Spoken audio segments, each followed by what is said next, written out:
신앙생활의 가장 중요한 주제 중에 하나가 주권입니다. 주권, 주대심. 우리 인생에 있어서 누가 주인이냐는 거죠. 우리 신앙생활에 늘 확인해야 될 것이 이겁니다. 내 생명의 주인은 하나님이십니다. 내가 가지고 있는 것처럼 보이는 것, 시간이든 건강이든 물질이든 은사든 또 여러 가지 눈에 보이는 것이든 눈에 보이지 않는 것이든 또 우리 생명까지 내가 이렇게 취득한 것이 아니라 하나님께서 나에게 주신 것이고 하나님께서 나에게 맡기신 것이라는 분명한 이런 주대심, 주권, 하나님이 나의 주인 되신다. 이 고백이 중요합니다. 나와 관련된 일뿐만 아니라 모든 세상의 것들이 마찬가지라는 거예요. 우리 땅과 하늘과 산과 바다와 모든 것이 하나님께 속했고 또 하나님의 소유요, 하나님이 통치하시고 하나님이 다스리신다는 분명한 이런 인식이 우리 믿는 자들에게 특별히 중요하고 또 필요합니다. 오늘 열왕기하 8장 말씀에는 누가 인생의 주인이냐, 누가 나라의 주인이냐, 누가 땅의 주인이냐, 누가 권력을 주셨느냐, 그것은 유대 땅, 이스라엘뿐만 아니라 이방의 땅도 하나님께서 통치하시고 하나님께서 다스리시는 영역이라고 분명히 말씀하고 있는 것이죠. 오늘 이스라엘에 7년 동안 기근이 일어나죠. 이 사실에 대해서 엘리사는 미리 알고 그가 돌봤던 수넴 여인, 그 과부와 그 아들을 미리 피하도록 알려줍니다. 그 가정이 엘리사의 경고를 받아들이고 블레셋으로 이주를 하게 되고요. 거기서 7년을 머물고 다시 돌아오는데 거기에 이제 문제가 생긴 것이죠. 와보니까 자기의 집과 전토가 다른 사람의 소유가 되어져 버린 거예요. 다른 사람이 그 7년 동안 그냥 그 땅을, 그 집을 가져간 겁니다.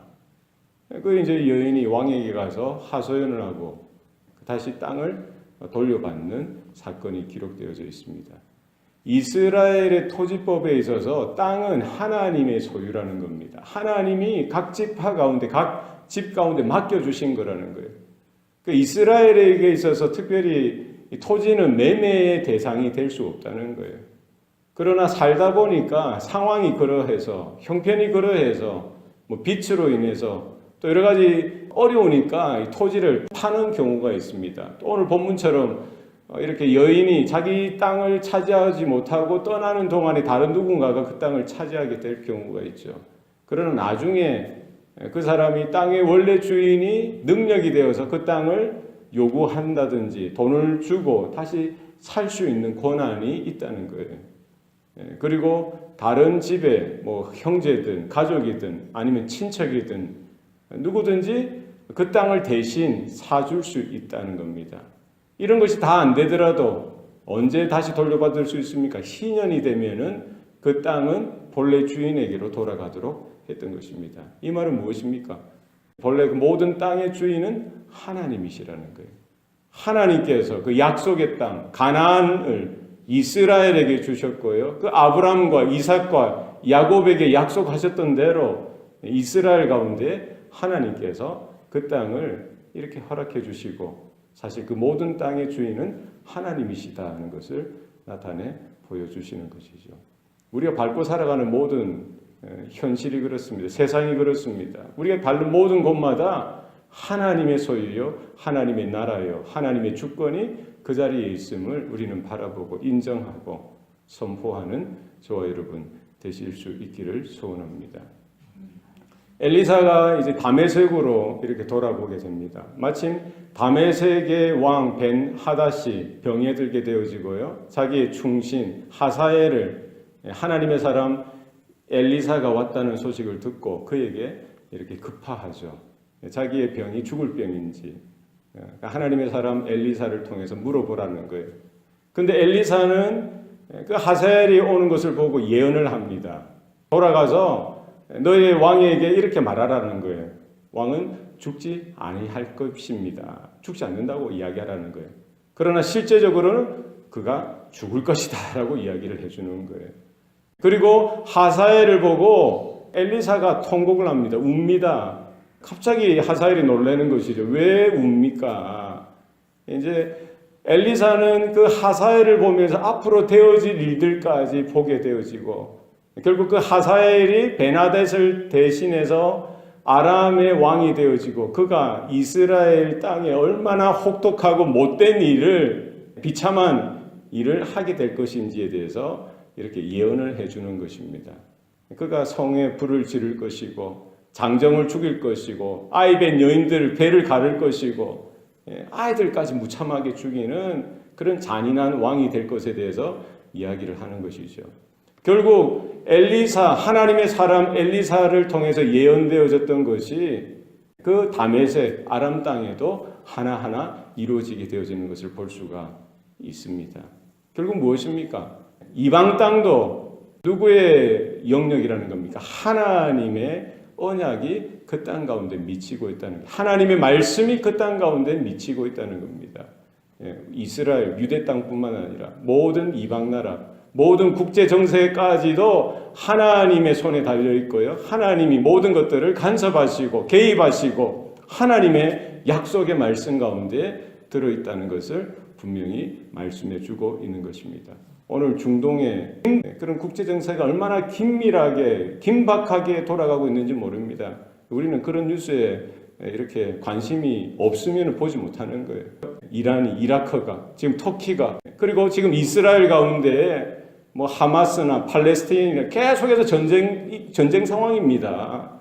얼마나 많은 미사일을 지금도 쏘고 있고요. 서로가 서로를 죽이고 있고 이런 상황들이 계속해서 있고요. 이것이 이제 북한의 이런 관계와 중동과 러시아와 중국과의 관계가 얼마나 긴밀하게 지금 돌아가고 있는지, 또 미국이 거기에 개입해서 이런 여러 가지 상황들이 펼쳐지지만 결국 무엇입니까? 하나님께서 모든 역사의 주관자가 되시고 모든 나라의 주인 되신다는 사실을 우리는 믿음의 눈으로 바라보고 이런 여러 가지 되어지는 일들을 우리의 기도의 제목으로 삼을 수 있어야 할 것입니다.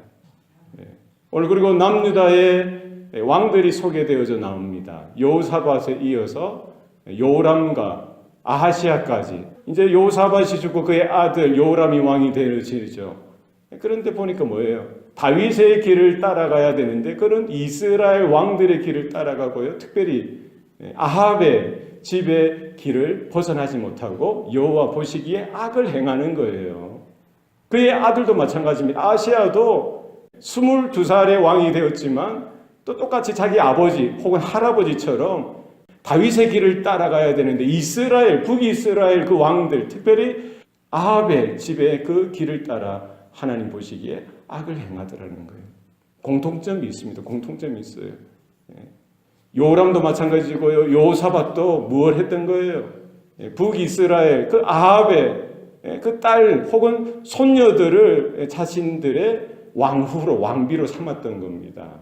그러니까 그 아합의 영향력이 고스란히 남유다로, 요람에게로, 그리고 아시아에게로, 남쪽 그 왕들에게 똑같이 전달되어지는 겁니다. 똑같이 아합이 행했듯이 우상도 섬기고요. 그런 악한 여러 가지 것들을 답습하고 따라가는 일들이 생겨나게 되어지는 것이죠. 결국 하나님 보시기에 악을 행하는 그런 왕들로 역사에 기록되어지게 되어집니다. 사실 이 권력, 권세, 이 누가 주신 거예요? 하나님께서 주신 것입니다.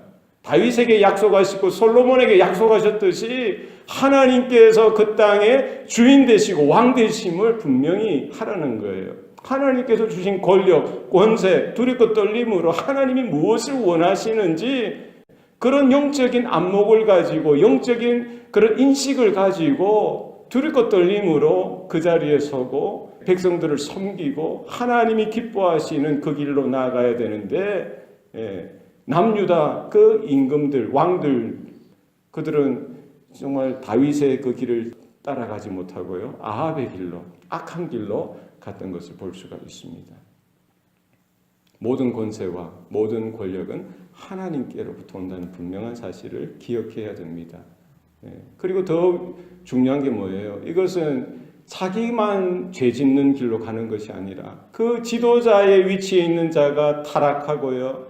그 그 지도자의 자리에 있는 그 사람이 패역하면은 그 한 사람만 죄 짓고 끝나는 것이 아니라 그 모든 다스림을 받는 그 백성들까지 죄악된 길로, 우상의 길로, 패역의 길로 인도하게 되어지는 그런 더 큰 죄를 범하게 되어지는 거예요. 집단적으로 죄를 범하게 되어지는 거예요. 가장이 바로 서지 못하면 그 집안에 똑같이 그런 죄의 그런 파고가 일어나는 겁니다. 목회자가 바로 서지 못하고요. 영적인 지도자들이 바로 서지 못하면 그 교회가 집단적으로 배교하는 일들도 일어나게 되어지는 겁니다.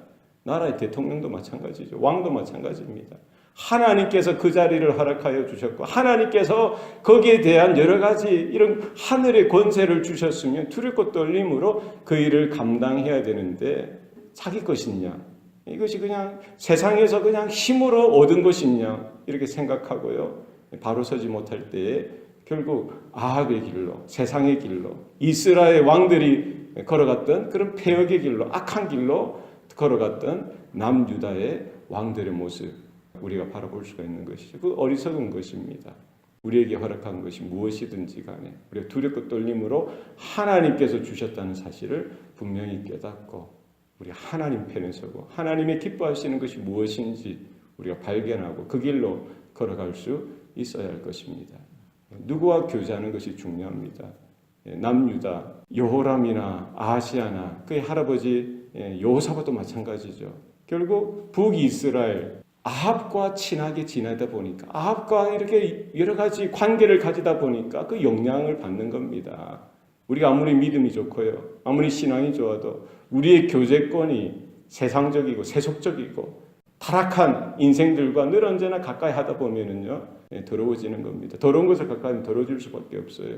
우리의 영적인 교제권을 우리가 하나님 앞에 말씀 앞에 돌아보고 의롭고 거룩한 믿음의 형제와 자매들과의 이런 교제로 세워나갈 수 있도록 우리는 돌아가야 할 것입니다. 오늘 본문을 통해서 분명히 말씀해 주는 것은 무엇입니까? 하나님이 주인 되신다. 하나님이 모든 땅의 주인 되시고 하나님이 이스라엘 그 유대 땅뿐만 아니라 모든 이방의 통치자가 되어주신다는 사실, 그리고 모든 권세와 모든 권력은 하나님께로부터 왔다는 사실입니다. 우리의 생명도 우리에게 있는 모든 것들도 하나님의 소유요 하나님이 잠깐 허락해 주셨다는 사실을 분명히 깨닫고 하나님이 무엇을 기뻐하실까 하나님의 뜻을 구하는 저와 여러분의 하루의 삶이 되시기를 축원합니다. 기도하시겠습니다. 살아계신 아버지 하나님, 오늘도 우리에게 생명 주시고 또 구원의 은혜를 베풀어 주시니 감사합니다. 오늘 하루도 하나님의 뜻을 구하게 하시고 하나님이 기뻐하시는 그 길을 우리가 걸어갈 수 있도록 도와주시옵소서. 말씀을 통해서 또 넘어졌던 또 패역했던 타락했던 그런 사람들을 보면서 우리는 그와 같은 길로 가지 않도록 우리 자신을 살피며 돌아보며 다시 한번 더 하나님 앞에 우리의 마음을 쏟을 수 있도록 우리의 중심을 주장하여 주시옵소서. 모든 것 감사드리고 예수님 이름으로 기도합니다. 아멘.